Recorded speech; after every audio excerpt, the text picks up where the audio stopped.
there, and welcome to Gems of Wisdom. Our show today is called Soul Sanctuary, and I'm your host, Teresa Marone. I'll be bringing on my co-host in just a minute, Lauren Santerre, but first, let me tell you that the stories of Bridgets Place is all about being a soul sanctuary for women to inspire the hearts, minds, and lives through art, charity, and community. Our guest today is Elizabeth Gibbons. She's an artist who has submitted work for the Reimagining Mary Magdalene Art Show, sponsored by Bridgets Place, July 7th through August 3rd in 2015. Elizabeth is a visionary artist and teacher, and her art depicts a spiritual journey, the telling of a story that contacts and connects with us at the level of the soul. She has said, "Art is how I make sense of it all, how I illuminate my life, and creating art for me has become the container which helps me to integrate the whole human experience, the beauty and the ugliness, the light and the shadows, and the coexistence of opposites." We're going to be speaking with her in just a moment, but let me welcome my co-host today, Lauren Santerre. How are you, Lauren? Hi, I'm doing really well today. Thank you, Teresa. How are you doing? I'm good, and I was struck by the invitation to Elizabeth Gibbons today as being so poignantly perfect with what we're now learning about Mary Magdalene from the various scholars that, like Dr. Betty Adam and Dr. Kayleen Asbo, that are bringing this beautiful festival into Houston, Texas. But we were speaking with Dr. Asbo a couple of weeks ago, and she was talking about that the archetype of Mary Magdalene is all about these combining of opposites. And now Elizabeth is bringing that to us in our show today. Don't you find that just perfection? I do. I think it's really wonderful how the spirit just moves. It's great. I hadn't really thought of the archetype of Mary Magdalene as being that, the juxtaposition between the light and the shadows before I heard Dr. Asbo speak about it. And now, I'm hearing many people, really, that's what we have to deal with in life, isn't it? The day always is perfect, but it always has elements of everything, doesn't it? Yes, indeed. I think that holding together those tensions of light and dark is really what life is all about. Being able to dance back and forth and remain in joy. Yes, remaining in joy, and also I think learning how to, hold our suffering and how to really just live in all of those moments together and realize that it's all part of life. It's really quite the story of Mary Magdalene and why she is such an archetype for every person, no matter their faith tradition, no matter their background, no matter where they come from in the world. And her story resonates with so many people, I think, from all over the world. Well, I'm sure that you're right. And for anyone out there who's listening and is intrigued by our festival, all you have to do is go to bridgetsplace.org and click on events. You'll find so many different things are going on, including an art show reception, an introduction to Dr. Asbo at the Jung Center, and then our featured event, which is the Mary Magdalene Workshop with Dr. Kayleen Asbo. And we're sponsored by the Christ Church Cathedral, the Jung Center, and, of course, Bridgets Place. So reach out to us, bridgetsplace.org. Now, Lauren, our special treat of the week is your gem of the day. So what have you got for us? Well, I am talking about dualities and the things that we live with. I wanted to bring a special word for the day today, a gem of the day, and this really comes out of one of my all-time favorite books. And our gem of the day is waiting. And so perhaps you're a little bit like me and the practice of waiting is not your strong suit.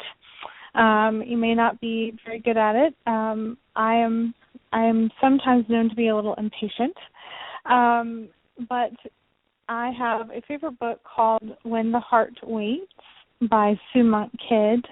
Many people will know her. She wrote The Secret Life of Bees. But this book is kind of her book on spirituality and the spiritual life. And so she has this little passage about waiting that I think is just beautiful, and I wanted to share it today. She says, I had tended to view waiting as mere passivity. When I looked it up in my dictionary, however, I found that the words passive and passion come from the same Latin root, pati, which means to endure. Waiting is thus both passive and passionate. It's a vibrant, contemplative work. It means descending into the self, into God, into the deeper labyrinths of prayer. It involves listening to disinherited voices within, facing the wounded holes in the soul, the denied and undiscovered, the places one lives falsely. It means struggling with the vision of who we really are in God and molding the courage to live that vision. Wow. That's lovely. And is there a reason that you're looking up passages on waiting right now, Lauren? Is this mirroring a portion of your life that you would like to get out on the table? Is this therapy? I just was thinking a lot about Mary Magdalene and how, she was in a season of waiting between Good Friday and Easter Sunday, and what that time was like for her. And, that was a very long 3 days, I think, for her, waiting to see what was going to happen. And, she went to find her beloved, and, what was going on in her mind, what was happening for her, how was she trying to be faithful in that time. And as I started to meditate on that, and, our guest today looking at how do we identify with that sense of waiting in our own lives. And I think we always have something that we're waiting on. It can be anything. It can be a relationship. It can be a new job.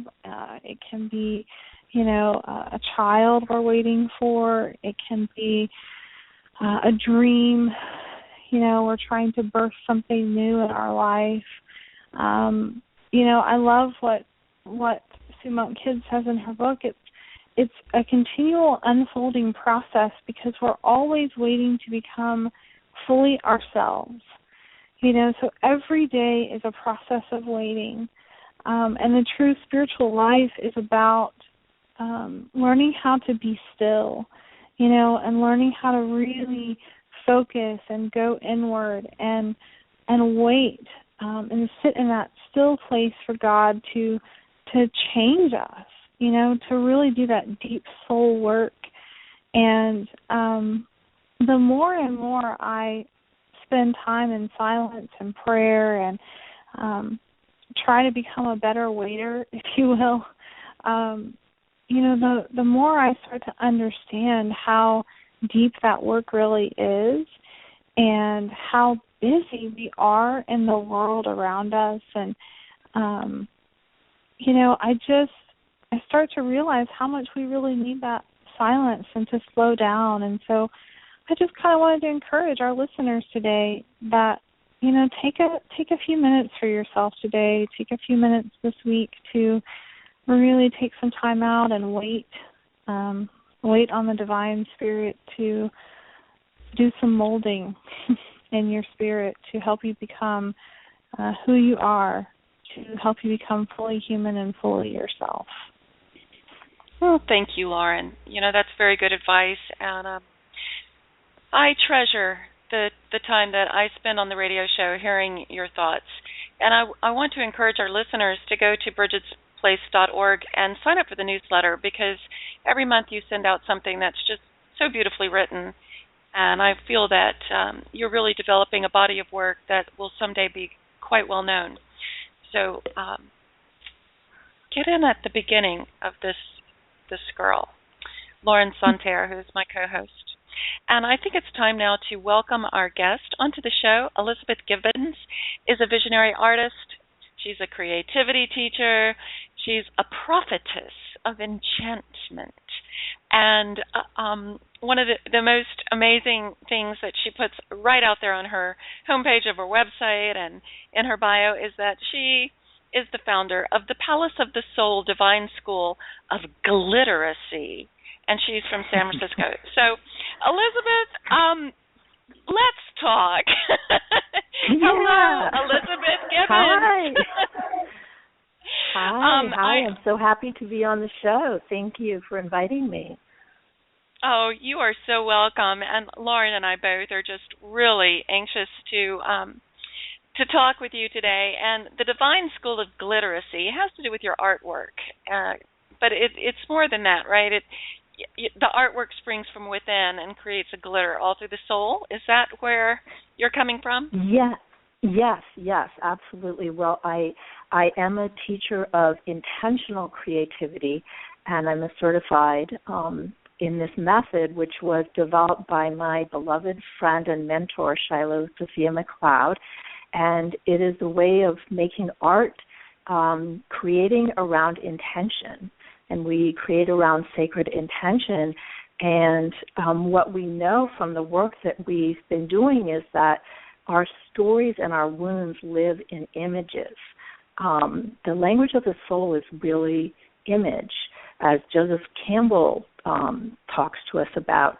And creating art in this way, we can really bring our stories into conscious awareness and then shift them, and we can transfer them onto the canvas. The canvas is a cosmic portal.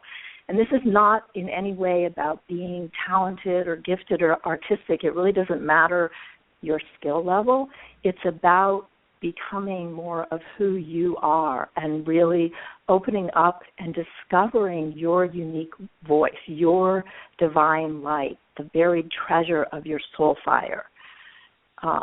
And that is the way that I create art and that I teach art, and that there are many, many teachers around the nation, including some in Texas, who teach this intentional creativity. And so the Gliteracy is really about waking up that soul shine, that soul fire, that divine spark, so that you can live a life that is more joyful. And interesting what Lauren was saying about what both of you are sharing about polarity, because for me, the way that I see it, one of the definitions of genius is actually to be able to hold two opposing points of view or ideas simultaneously. And I think that as humans, we often get stuck at one end of the pole or another. So we feel like we can only live in thought. When we're feeling sad, we can only be sad. When we're joyful, that we're just joyful. We can actually move to the center. And the center is what I call the genius point of our being. And it's the true resonance of our soul, where we can feel both simultaneously. We can feel joy and sorrow. We can contain it and hold that. And I believe that one of the keys to moving to that center place is through intentional creativity. Well, I think, that there's always divine timing with our guests and of the day and with our show. And Lauren and I do not discuss what her gem of the day is going to be. It sometimes comes to her the day of. And sometimes I know that, even though we haven't even talked about this, I know that she might change her mind about how she's going to present it, even as we are already on the air. And so what you're saying really resonates with myself. And what Lauren and I are attempting to do with the show is to just bring in poignant ideas and things that can give you a week's worth of accomplishment. But let's find out a little bit more about you. Your point of view is beautiful, but you had a moment of disillusionment where you were attempting to be what we'll just call a do-gooder, and you became disillusioned, and you decided to completely change your life path. Can you talk to us a little bit about what that feels like and what type of faith that you had to draw upon in order to make that change? Yes, I know you're referring to my original work that I did in my 20s, which was as a psychiatric social worker and in state mental hospitals, and really wanting to help people heal and their suffering, and finding that within that model it was just devastating what was happening to them, and that I didn't feel that I was really contributing or helping in any way. So I would just go home and collapse and cry. So I knew that if I didn't find a path that was joyful to me and that nurtured my spirit as well, that I was just going to be basically a glob of melting tears on the sofa, not doing anybody any good. So I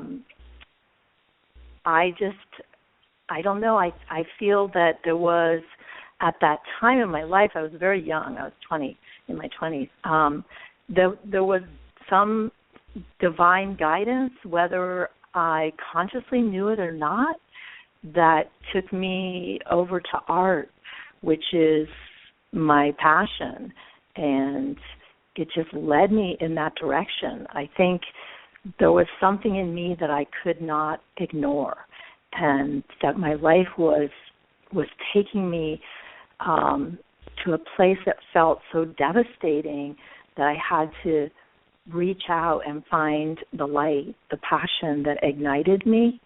And so, then I moved over into art, and it just became, I don't know, almost, I would say, it fed my soul in such a way that there was no other path open. And even along the way, it hasn't always been easy to make that choice. But every day I wake up and make that choice, because for me, there's just, I don't know, it's my soul's calling. And I have to follow that no matter what that involves in shifting in my life. Absolutely. I think all of us here can really resonate with that. But let's move now into your inspiration with creating the art that you've submitted to our festival this year, our Mary Magdalene Art Festival. And I saw that. I saw the rendition of it, that you sent to Lauren. It's seductive, it's inspirational with color, and tell us a little bit about your inspiration and also the implementation of this art. Yes, I would love to. Well, I feel that I have a strong connection with Mary Magdalene, and I didn't actually realize that at first, but Shiloh Sophia had asked me to help teach in her Red Madonna course, which is an online course on Mary Magdalene. And I sort of felt puzzled. I was sort of like, well, I don't really know that much about Mary Magdalene. How am I going to teach on that? And she's like, honey, you do. You do know it. And at that point, I started to really connect with her energy and her spirit, and also having the great pleasure of knowing Kayleen Asbo and having the opportunity to take one of her labyrinth classes at Grace Cathedral on Mary Magdalene, I just kept feeling such a strong, deep soul connection.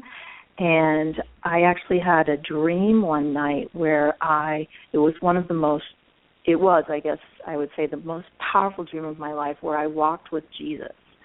And I felt his presence as palpable.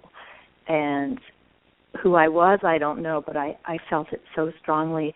And I started creating this painting, connecting to her, but not sure when it came out, using my intentional creativity. So I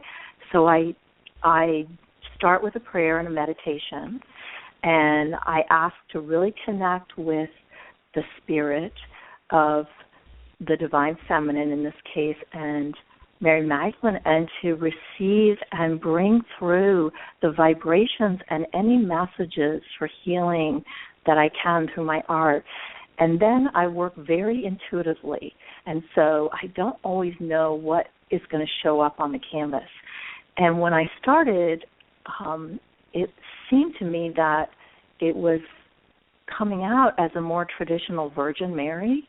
And so I was like, sometimes that happens. I start in one way and it comes out as something else. I wasn't quite sure. And then the dragon showed up, and so I thought at first that the painting was the Virgin and the dragon. And what came for me was that for thousands of years, the traditional depiction in art linking the Virgin and the dragon has shown the Virgin trapped by the dragon and the dragon then being slayed in order to free the Virgin.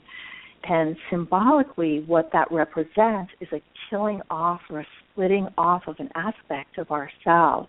And I saw the Virgin as representing the holy, sacred, compassionate aspect, and the dragon representing the wild, instinctual, powerful aspect. And so as I listened and dialogued with the painting, she really came back to me as Mary Magdalene. And at that time, it was around Easter, and I went to a service with my mom the Maundy Thursday, and I washed my mom's feet, which made me cry. And then I came home and I worked on that painting, and the dove appeared, and then it became clear to me that it was in fact Mary Magdalene. And going back to what Lauren was saying about waiting, sometimes the process of creating in this way, it took me about a year to create this painting because I had to stop and wait and listen to what the messages were, and it wasn't always clear to me. And I would need to recenter and reconnect, and then take time for meditation and prayer and deep listening to receive her messages. And so this painting really is about bringing together, honoring, and embodying all aspects of ourselves, which for me is what the message of Mary Magdalene is. It's a message of hope and a message of remembering union within ourselves, a message of integration and wholeness, and really embracing and waking up and receiving all these different parts of ourselves, the divine masculine, the divine feminine, the divine union of the sacred, the wild, the holy, the powerful, the fierce, and compassionate aspects of ourselves. Well, that's just beautiful. I am hearing the listeners raising their hands, and I'm going to honor that and kind of go in a different direction here with our interview. Do you feel that the ability to really go into that place and do inner listening, as you were discussing just a moment ago, is that something you've trained yourself to do, or is that something that's instinctual? I feel that we all have that ability within us, and sometimes it's napping. And so, yes, it does involve a practice and a daily practice for myself. And I believe that the more that we practice, the more that grows and develops, and the more that we can wake up to what is already there inside of us. And do you feel like that is the source of artistic expression? or is it just a Um, tool? I think it's a tool to access and wake up our our soul fire. And I think that when we really link those, it's a tool to do that. And when we link that, we can really wake up to our divine spark. I believe that healing is possible through creativity, and that connection to the divine is possible within all of us. And that creative self-expression is one of the ways that we can connect to the divine. And the way that I practice it with intentional creativity really brings in the meditation and prayer together with the creativity. Well, thank you for sharing that with us. Yeah. I just have one more question for you, Elizabeth. You said that you were able to take part in a labyrinth evening with Dr. Kayleen Asbo. Do you recommend it to our people in Houston that may be on the fence about attending our event? Absolutely. It's incredible and transformative, and Kayleen is so amazing, and she really brings forward historical information, but very, very soulful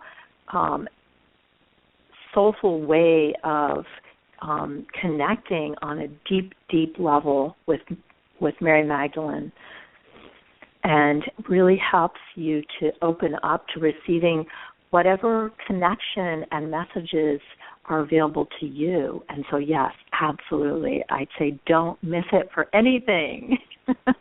Oh, well, that's wonderful, and that event is going to be July 24th and 25th, so I know that you'll be with us in heart. And to our listeners, if you want to get a hold of Elizabeth, she is at thepalaceofthesoul.com. Elizabeth, thank you so much for being with Laura and I today. Thank you so much for having me. It's been a pleasure. Oh, wonderful. And we want to remind you that we feature women as our guests in the arts who nurture creative and abundant living for all religions, all communities, and all forms of spirituality.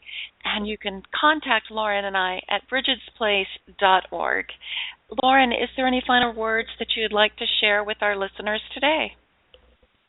Well, I just really want to thank Elizabeth, obviously, for coming on and being our guest. And I did not know her story before, and just so appreciative, and such a lovely, beautiful process for her creation. And I encourage everyone to visit our Facebook page, and we will post her submission image, and visit, the podcast and share the podcast with folks so that they can hear about her process, and just to join us, obviously, for the wonderful and amazing workshop with Kayleen later this summer, and just to stay in touch with us at Bridgets Place and share your ideas and thoughts. And thank you, Teresa, for a great show. Well, thank you, and Elizabeth will be in touch real soon. Thank you, ladies. Thank you so much.